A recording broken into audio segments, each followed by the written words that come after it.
रात्र काळोखाची आहे, पण या काळोखापेक्षा गडद आहे ती इतिहासाची सावली. सत्तेच्या खेळात, कारस्थानांच्या जाळ्यात, तलवारींच्या झंकारात आणि रक्ताच्या नद्यातून उगवतो एकच आवाज. हा राजपुत्र नाही, हा फक्त राजा नाही, हा आहे वाघाचं पिल्लू, छावा. ज्याच्या जन्मापूर्वीच त्याच्या कपाळावर लिहिली गेली होती झुंज, ज्याच्या चालण्यात सिंहाचा ऐट आणि नजरेत ज्वाला होती, ज्याने मृत्यूकडे पाहूनही हसत उत्तर दिलं, मी झुकणार नाही. ही कथा आहे शिवाजी महाराजांच्या मुलाची नाही, तर ही कथा आहे स्वराज्याच्या दुसऱ्या श्वासाची. ही कथा आहे संभाजीची, ज्यांनी सत्ता नाही मागितली, जबाबदारी उचलली, ज्यांनी जीव गमावला पण स्वाभिमान राखला. स्वागत आहे त्या कथेत, जिथे देह तुटतात पण जिद्द नाही, जिथे राजा मरतो पण विचार अमर होतो, जिथे प्रत्येक मराठी मनातून एकच गर्जना ऐकू येते, हा आहे आमचा छावा, हा आहे आमचा संभाजी.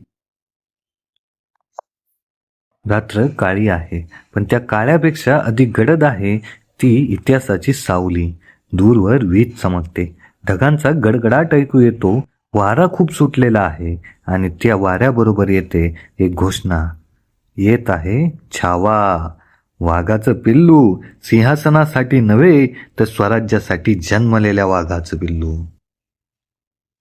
राजगडावर दीप जळत आहेत.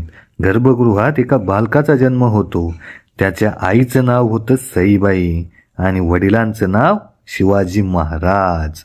आणि जन्मताच त्या बालकाच्या कपाळावर इतिहासाचे हात ठेवले जातात. त्याच्याबद्दल कोणी म्हणते हा वारस, कोणी म्हणते हा बंडखोर होणार, कोणी म्हणते हा सिंहासनावर बसणार, पण निसर्ग शांतपणे म्हणतो हा जगण्यासाठी नव्हे, झुंजण्यासाठी जन्माला आहे. हा पुढचा संभाजी होणार. त्या लहान डोळ्यात काहीतरी वेगळे आहे. जणू त्याला आधीच माहीत आहे की त्याचे आयुष्य खेळण्यासाठी नाहीच. सभोवती राजगडाचा पहारा, तोफांच्या सावल्या, तलवारींची चमक. त्याचे बालपण अंगाई गीतांमध्ये नाही तर रणगर्जनेत वाढते. त्याच्याजवळ आई आहे, पण फार काळ नाही. सईबाई सगळ्यात आधी समजतात, हा मुलगा माझा राहणार नाही, हा स्वराज्याचाच होऊन जाणार. बाल संभाजीच्या पहिल्या पावलांबरोबरच त्याच्या मागे असते राजकारणाची सावली. ओरडून खेळण्याचे, पडून रडण्याचे वय असताना त्याच्या कानांवर पडतात ते शब्द म्हणजे मुघल, गढी, कारस्थान आणि विश्वासघात. त्याची खेळणी म्हणजे लाकडी तलवारी, त्याची अंगाई गीतं म्हणजे तोफांचे आवाज. बाहेर जग त्याला वारस म्हणतं, पण त्याच्या मनात एक विचार हळूहळू बळकट होतो, मला सिद्ध करायचं आहे की मी फक्त शिवाजी महाराजांचा मुलगा नाही. आई सईबाई देवाघरी निघून जातात. घरात शांतता येते, पण त्या शांततेत एक पोकळी तयार होते. मुलाच्या आयुष्यात आई नसणं म्हणजे केवळ व्यक्तीचा अभाव नाही, तो मायेचा अभाव आहे, स्थैर्याचा अभाव आहे. ती पोकळी कित्येक वर्ष संभाजीच्या मनात रुतून राहते. कधी राग बनते, कधी जिद्द बनते, तर कधी हट्टीपणा बनते. शिवाजी महाराजांचा दरबार, अभ्यास, धर्म, शास्त्र, राजनीती, युद्धकला सगळं शिकवलं जातं, पण संभाजीचा स्वभाव चपळ आणि ज्वालाग्रही. त्याला फक्त शिकवलेलं कधी पुरेसच वाटेना. त्याला अनुभव हवा होता. तो स्वतः रणांगण पाहू इच्छितो, शत्रूच्या डोळ्यात डोळे घालून पाहू इच्छितो. तो बोलतो कमी आणि पाहतो जास्त. त्याच्या शांततेतून देखील ज्वालामुखी वाहतो रे हा संभा. त्याच वेळी एक व्यक्ती त्याच्या जीवनात मोठी सावली बनून उभी राहते. पंतप्रधान, राजकारणातील डावपेचांचा बादशाह, आणि त्याच्या भोवती विणले जातात सूक्ष्म कारस्थानांचे धागे. सत्ता म्हणजे फक्त सिंहासन नाही, सत्ता म्हणजे नियंत्रण, आणि ज्याच्यावर राज्य करायचे आहे त्याला आधी अस्थिर करायचे असते. संभाजीवर संशयाची, चुकीच्या प्रतिमेची सावली टाकली जाते. लहान वयातच त्याला दूर पाठवले जाते. त्याच्यासमोर पहिल्यांदाच उघडते ते कैदेतले आकाश. राजघराण्याचा राजपुत्र असलेला मुलगा अचानक एकाकी होतो. त्याच्या डोळ्यात प्रश्न जळतात, मी कोण आहे? स्वराज्याचा वारस की सिंहासनासाठी अडथळा? रात्री तो एकटाच बसत राहतो आणि विचारतो, बापावर प्रेम केल्याची शिक्षा आहे काही? पण कैदेत बसूनही वाघाचं पिल्लू वाघ राहतं. कैद भिंतींना असते हो, मनाला कुठं. तिथेच त्याच्या जिद्दीला धार चढते. तो शपथ घेतो, मी परत येईल आणि माझं नाव माझ्या रक्ताने लिहीन. पुढे काळ सरतो. संभाजी मोठा होतो. त्याच्या चालण्यात वडिलांचा स्वाभिमान आहे, पण डोळ्यात काहीतरी वेगळीच आक्रमकता. जीवनाने त्याच्याकडून खूप लवकर प्रौढपणाची मागणी केली आहे. युद्धभूमी त्याला खेळाचे मैदान वाटते. घोड्यावर बसलेला तो तरुण योद्धा जणू वादळच घेऊन येतोय की काय. एक दिवस तो वडिलांसमोर उभा राहतो. शिवाजी महाराजांचा चेहरा गंभीर आहे. त्यांना माहीत आहे हा मुलगा तलवारीत पारंगत आहे, पण आग पूर्ण पेटली आहे. संभाजी विचारत नाही. तो सांगतो, मला युद्धात उतरायचंय. मला जगाला दाखवायचंय की मी केवळ तुमचं नाव नाही, तुमच्यासारखाच ध्येय आहे. शिवाजी महाराज त्याच्याकडे पाहतात. वडील म्हणून हृदय मऊ होतं, पण राजा म्हणून निर्धार मात्र कठोर असतो. ते मनात म्हणतात, हा माझं रक्त आहे, याला रोखणं म्हणजे नदीला अडवणं होईल. ते फक्त एवढंच म्हणतात, सावध राहा. शत्रू समोरचा नसतो नेहमीच, तो कधी आपल्या आजूबाजूचाही असू शकतो. संभाजी युद्धात उतरतो. पहिल्याच युद्धात त्याची तलवार बोलते. त्याचा बाणा वेगळा. तो केवळ लढत नाही हो, तो स्वतःला सिद्धही करतो. रणांगणावर घोड्यांचे टापांचे आवाज ऐकू येतात. शत्रूंची आक्रंदनं ऐकायला येतात. तलवारींची टक्कर होते आणि त्याच्या डोळ्यात जिवंत ज्वाला दिसते. सैनिक म्हणू लागतात, हा फक्त राजपुत्र नाही, हा तर वाघाचा छावा आहे. पण त्याच्या आयुष्यात सर्वात मोठा संघर्ष अजून बाकी आहे. शत्रूंसोबत नव्हे, तर आपल्या जवळच्या लोकांसोबत, आपल्या प्रतिमेसोबत, आपल्या वडिलांशी, गैरसमजात आणि स्वतःच्या रागरंगाशी. इतिहास त्याला प्रेमाने स्पर्श करतच नाही. इतिहास त्याला फेकून भट्टीत टाकतो आणि म्हणतो, घड किंवा राख हो. आणि तो घडतो, पण त्याची किंमत मोजून. स्वराज्यावर मेघ जमू लागतात. एकीकडे मुघलांचा प्रचंड दबाव, दुसरीकडे आतली फूट, संशय, कटकरस्थानं. शिवाजी महाराजांच्या जाण्यानंतर राज्याच्या खांद्यावर बसतो तो प्रचंड भार, संभाजीचा. लोक विचारतात, हा आवरू शकेल का. संभाजी मात्र शांतपणे म्हणतो, राजा होण्यासाठी जन्म लागत नाही, ज्वाला लागते, ज्वाला. आणि मग सुरू होते संघर्षाची अखंड मालिका. सिंहासन त्याला गादी म्हणून मिळत नाही, ते त्याला काट्यांच्या शय्येसारखं मिळतं. प्रत्येक निर्णयावर टीका, प्रत्येक पावलामागे संशय, पण तो धैर्याने झुंजतो. त्याची भाषा कठोर, निर्णय वादग्रस्त ठरतात, पण एक गोष्ट मात्र अविचल राहते, त्याची स्वराज्याशी निष्ठा. शत्रू त्याला वेढतात. औरंगजेब आपली विशाल सेना घेऊन येतो. इतिहासाला धक्का देणारी ही भिडंत आहे. एकीकडे साम्राज्याचा बादशाह, दुसरीकडे तरुण मराठा राजा. आणि संभाजी मनात फक्त एकच वाक्य घेऊन उभा राहिलेला, मी झुकणार नाही, मी विकलाही जाणार नाही, मी माझ्या स्वराज्याचा मुलगा आहे. मित्रांनो, इथूनच तर खरी सुरुवात होते. त्याच्या आयुष्यात येणार आहे पुढे विश्वासघात, पकड, अमानुष छळ आणि मृत्यूशी नजरानजर, आणि शेवटच्या क्षणापर्यंत न झुकणारी जिद्द. ही कथा आहे केवळ एका राजाची नाही, ही कथा आहे अशा माणसाची ज्याला इतिहासाने फार कमी समजलं, पण ज्याची आग आजही काळाच्या पलीकडे चटके लावते. छावा. छावा फक्त नाव नाही, ती गर्जना आहे, गर्जना. सकाळचा सूर्य उगवतो, पण आज त्याच्या किरणात सोनेरी चमक दिसत नाही, लोखंडाची धार दिसते. कारण आजपासून एका तरुण राजाच्या खांद्यावर साम्राज्याचा भार आहे. शिवाजी महाराज आता इतिहास झाले आहेत, पण त्यांची स्वप्ने अजूनही जिवंत आहेत. आणि त्या स्वप्नांच्या रखवालदार म्हणून उभा आहे त्यांचा पुत्र संभाजी. तो राज्याभिषेकाचा दिवस. रणांगणात नव्हे, पण राजवाड्यातही युद्धाप्रमाणे स्थान आहे. सभोवताली नजर ठेवणारे डोळे आहेत, मुखवटे घातलेले चेहरे आहेत, कौतुकाच्या नावाखाली संशय दडलेला आहे आणि सिंहासन पुढे ठेवलेलं आहे.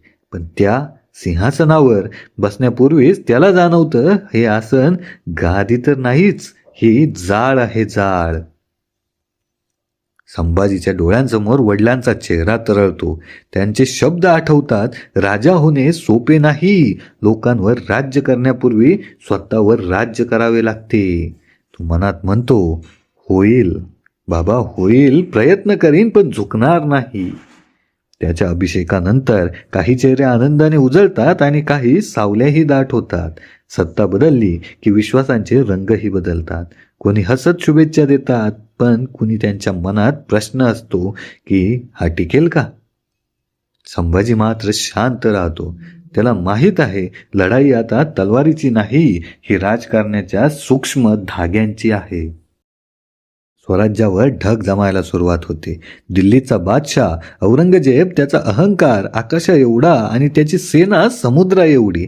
त्याला हवे आहे संपूर्ण हिंदुस्तान त्याच्या पूर्ण पायाशी. पण दख्खनच्या डोंगरात एक जिद्दी आवाज आडवा येतो. स्वराज्य विकत नाही, स्वराज्य झुकतही नाही. आणि हा आवाज असतो संभाजीचा. औरंगजेबाच्या दरबारात सल्ला चालू आहे. नकाशावर दख्खनचे पर्वत, किल्ले, मार्ग दाखवले गेले आणि बादशाह शांत आवाजात म्हणतो, या मुलाला पकडाओ. हा मुलगा नाही, आग आहे आग. आणि ही आग विझवली नाही तर साम्राज्य कधीच जाणार नाही. त्या दिवसापासून सुरू होते एक अखंड शिकार, एका राजाची, एका विचाराची, एका ज्वालाग्नीची, एका संभाजीची. संभाजी युद्धभूमीत उतरतो. त्याचा स्वभाव सिंहासारखा, घाबरतही नाही आणि मागेही हटत नाही. तोफांचा दणदणाट, तलवारींचा झंकार, धुळीचे ढग आणि तो घोड्यावर बसलेला, हातात तलवार, डोळ्यात ज्वाला. सैनिकांना तो फक्त आदेश नाही देत, तो स्वतः पुढे धावतो आणि म्हणतो, माझ्या मागे या नव्हे, माझ्या सोबत या. लढाया सुरू होतात. किल्ले टिकवले जातात, काही गमावले जातात, कधी विजय, कधी पराभव. पण एक गोष्ट कायम असते, ती संभाजीची जिद्द. तो म्हणतो, रणात पडू शकतो पण पडू शकत नाही. पण त्याच्या आयुष्यातली खरी लढाई शत्रूशी नसते, ती असते आपल्या लोकांसोबत. काही सरदार त्याला समजतच नाहीत, काही जाणीवपूर्वक गैरसमजतात. त्याच्यावर आरोप ठेवले जातात. कठोर, उतावळा, कडक. तो उत्तर देताना तलवारी सारखा सरळ असतो. तो म्हणतो, स्वराज्य वाचवायला मी चुकीचा ठरलो तरी चालेल, पण स्वराज्य वाचलं पाहिजे. दरबारातही काही कट विणले जातात. सत्तेच्या हव्यासात काही जण सावलीतून वार करतात. विश्वासघाताचा पहिला वार त्याच्या हृदयावर होतो. तो शांतपणे म्हणतो, शत्रू बाहेरचा असेल तर मी उघडपणे लढेल, पण शत्रू घरातला असेल तर इतिहास त्याची किंमत वसूल करेल. सावित्री त्याच्या जीवनात उभी आहे. पत्नी, सहचारिणी, शांत पण अढळ धैर्याची मूर्ती. युद्धाच्या बातम्या येत राहतात, जखमा येत राहतात, पण तिच्या डोळ्यात भीतीच नाही. ती फक्त एवढंच म्हणते, तू परत लढलेला येशील, तू जिंकलेला नाही तरी चालेल, पण तू झुकलेला नाही आला पाहिजेस. हे वाक्य त्याच्या छातीत कवचासारखे बनतात. औरंगजेब अधिक निर्दयी होतो. सैन्याच्या लाटा दख्खनकडे वाहत आहेत, गावांची राख होत आहे, पण प्रत्येक राखेतून उठणारा एक आवाज असतो, महाराज जिंकतीलच. लोक त्याला देव मानत नाही, ते त्याला आपल्यासारखा रक्तमांसाचा माणूस मानतात, म्हणून त्याच्यावर विश्वास ठेवतात. युद्धे वाढतात, दबाव वाढतो, कट वाढतात. संभाजी कधी रागाने भडकतो, कधी शांत होतो, कधी एकटा पडतो. रात्रीच्या अंधारात तो एकटाच किल्ल्याच्या तटावर उभा राहतो. खाली पसरलेले जंगल, दूरवर मशालींची रांग. त्याच्या मनात प्रश्न उभे राहतात, इतका संघर्ष का? एवढ्या किमतीवर स्वराज्य? पण लगेच त्याला त्याच्या वडिलांचा आवाज ऐकू येतो, परत विचारू नकोस, झुंज हेच उत्तर आहे. आणि तो पुन्हा सज्ज होतो.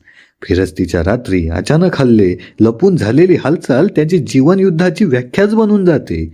त्याच्या पावलांपुढे एकच दिशा असते, स्वराज्य टिकवणे. तो म्हणतो, माझे सुख, माझी शांती, हे सर्व स्वराज्याला अर्पण केलेलं आहे मी. पण नियती मात्र शांत बसत नाही. विश्वासघात हा युद्धातील सर्वात भयंकर शस्त्र असतो, कारण तो शत्रूकडून नाही, आपल्या लोकांकडून होतो. काही हात सोबत देत असल्याचे भासवतात, पण पाठीमागे खंजीर लपवतात. आणि एक दिवस तो क्षण येतो जिथे इतिहास थेर उभा राहतो. संभाजीवर घात होतो. अचानक वेढा, अवचित पकड, थोडा विसाव्याचा क्षण आणि अश्वमेधाच्या घोड्यासारख्या वेगवान धावणाऱ्या त्या राजाला बेड्या घातल्या जातात. त्याचे हात बांधले जातात, पण त्याची मान मात्र झुकत नाही. तो मनात फक्त एवढंच म्हणतो, देह जिंकू शकता हो, पण छावा नाही.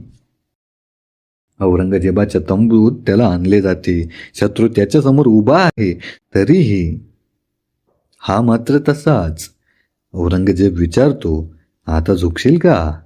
संभाजीचं उत्तर असतं, जीव देईल, पण धर्म, जमीन, माती आणि स्वराज्य विकणार नाही. युद्ध आता बाहेरचं नाही उरलं. आता युद्ध आहे एका देहाचा छळ आणि एका आत्म्याची अढळता. मित्रांनो, पुढे या कथेत येईलच संभाजीवरचा अमानुष अत्याचार, त्याच्या शरीरावरच्या जखमा, पण मस्तकाचा अभिमान आणि तो ताठकणा. इतिहास पानं थरथर कापत वाचतो अशी ही वेळ. कारण आता सुरुवात होते छाव्याच्या सर्वात मोठ्या परिभाषेची. मरण स्वीकारणे चालेल, पण झुकणे नाही. औरंगजेबाच्या छावणीवर काळोख पसरला आहे. मशालींच्या ज्वाला थरथरत आहेत. त्या ज्वालांच्या प्रकाशात तिथे दिसते ते एक उभे राहण्याचा प्रयत्न करणारं शरीर, बेड्या घातलेलं, जखमांनी व्यापलेलं, पण मान मात्र तहाट. आणि तोच संभाजी. त्याचे हात बांधलेले आहेत, पाय जखडलेले आहेत, देहावर माराचा ठसा आहे, पण त्याच्या डोळ्यात अजूनही ज्वाला आहे. जणू तो म्हणतोय, तुम्ही माझ्या देहावर वार करू शकता, पण माझ्या निर्णयावर नाही. औरंगजेब आपल्या मुत्सद्दींच्या आणि मौलव्यांच्या घोळक्यासह बसलेला आहे. सोनेरी गालीचे सुबक स्तंभ, चमचमणारे दिवे आहेत सगळीकडे. ऐश्वर्य भरपूर आहे, पण त्या ऐश्वर्यामागे आहे कठोर निर्दयता.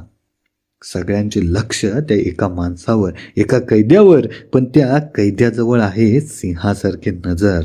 औरंगजेब हळू आवाजात म्हणतो, संभाजी, तू हरलास. तुझ्याकडे सेना नाही, राज्य नाही, स्वातंत्र्य नाही, अजून काय उरलंय रे तुझ्याकडे? यावर संभाजी शांतपणे उत्तरतो, ज्याच्यासाठी मी लढलोय ते उरलंय. स्वभाव. देह हरला तरी चालेल, स्वभाव हरला तर मी जिवंत असूनही मरेल. दरबारात कुजबूज उठते. औरंगजेबाच्या भुवया थोड्या वक्र होतात. त्याचा आवाज आता थंड तलवारीसारखा होतो. इस्लाम कबूल कर. जीवन, वैभव, सत्ता सगळं देईल तुला. हिंदुस्तान तुझ्या पायाशी लोळेल. फक्त तू हो म्हण, इस्लाम कबूल कर.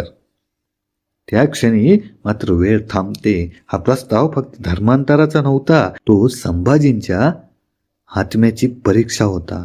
जखमी शरीर, रक्तबंबाळ देह, अनेक रात्रींची झोप न मिळालेला मनुष्य, पण त्याच्या आवाजात मात्र लोखंडी ताकद. आणि ती जशीच्या तशी. मी जन्माला येताना धर्म निवडला नव्हता, पण मरताना निवड करीन. मी माझ्या धर्माशी, माझ्या मातीशी, माझ्या लोकांशी कधीच द्रोह करणार नाही.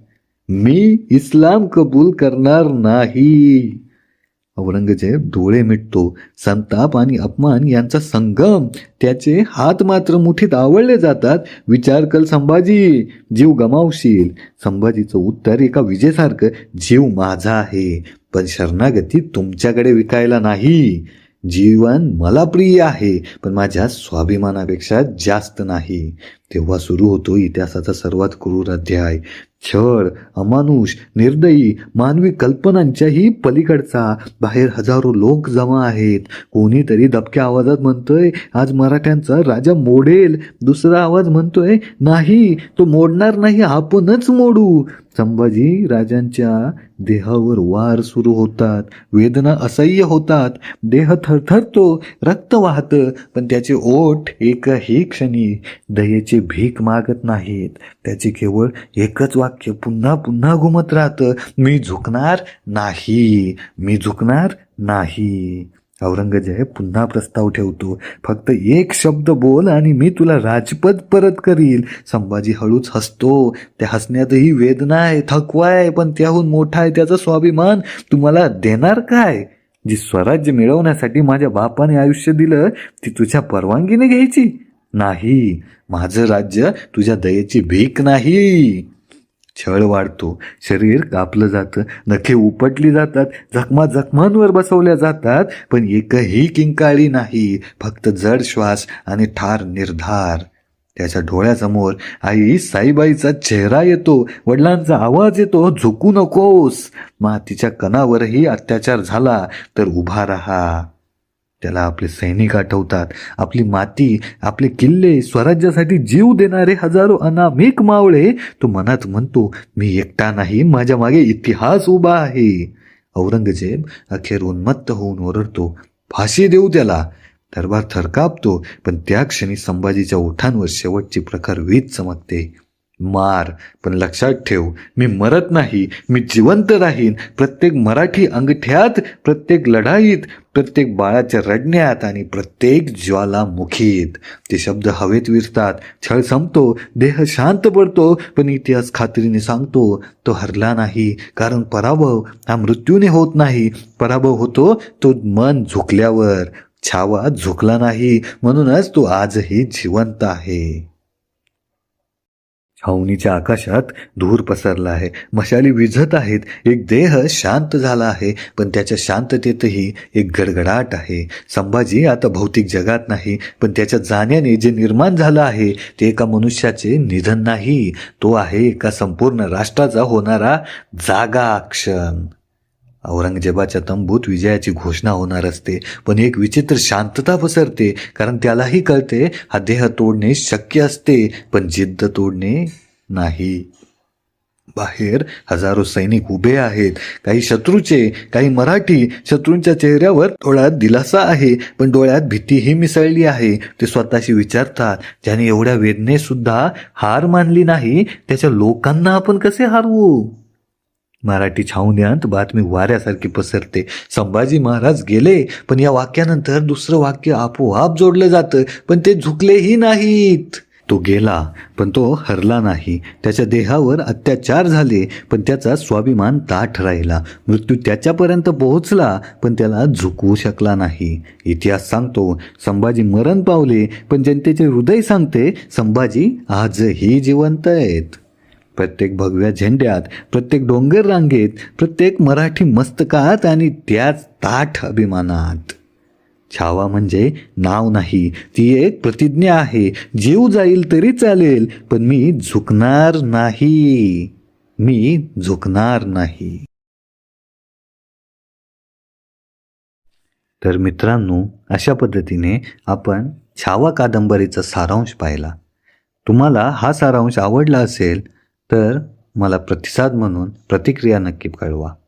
आणि जर आवडला असेल तर चॅनलला लाईक आणि सबस्क्राईब करा. धन्यवाद.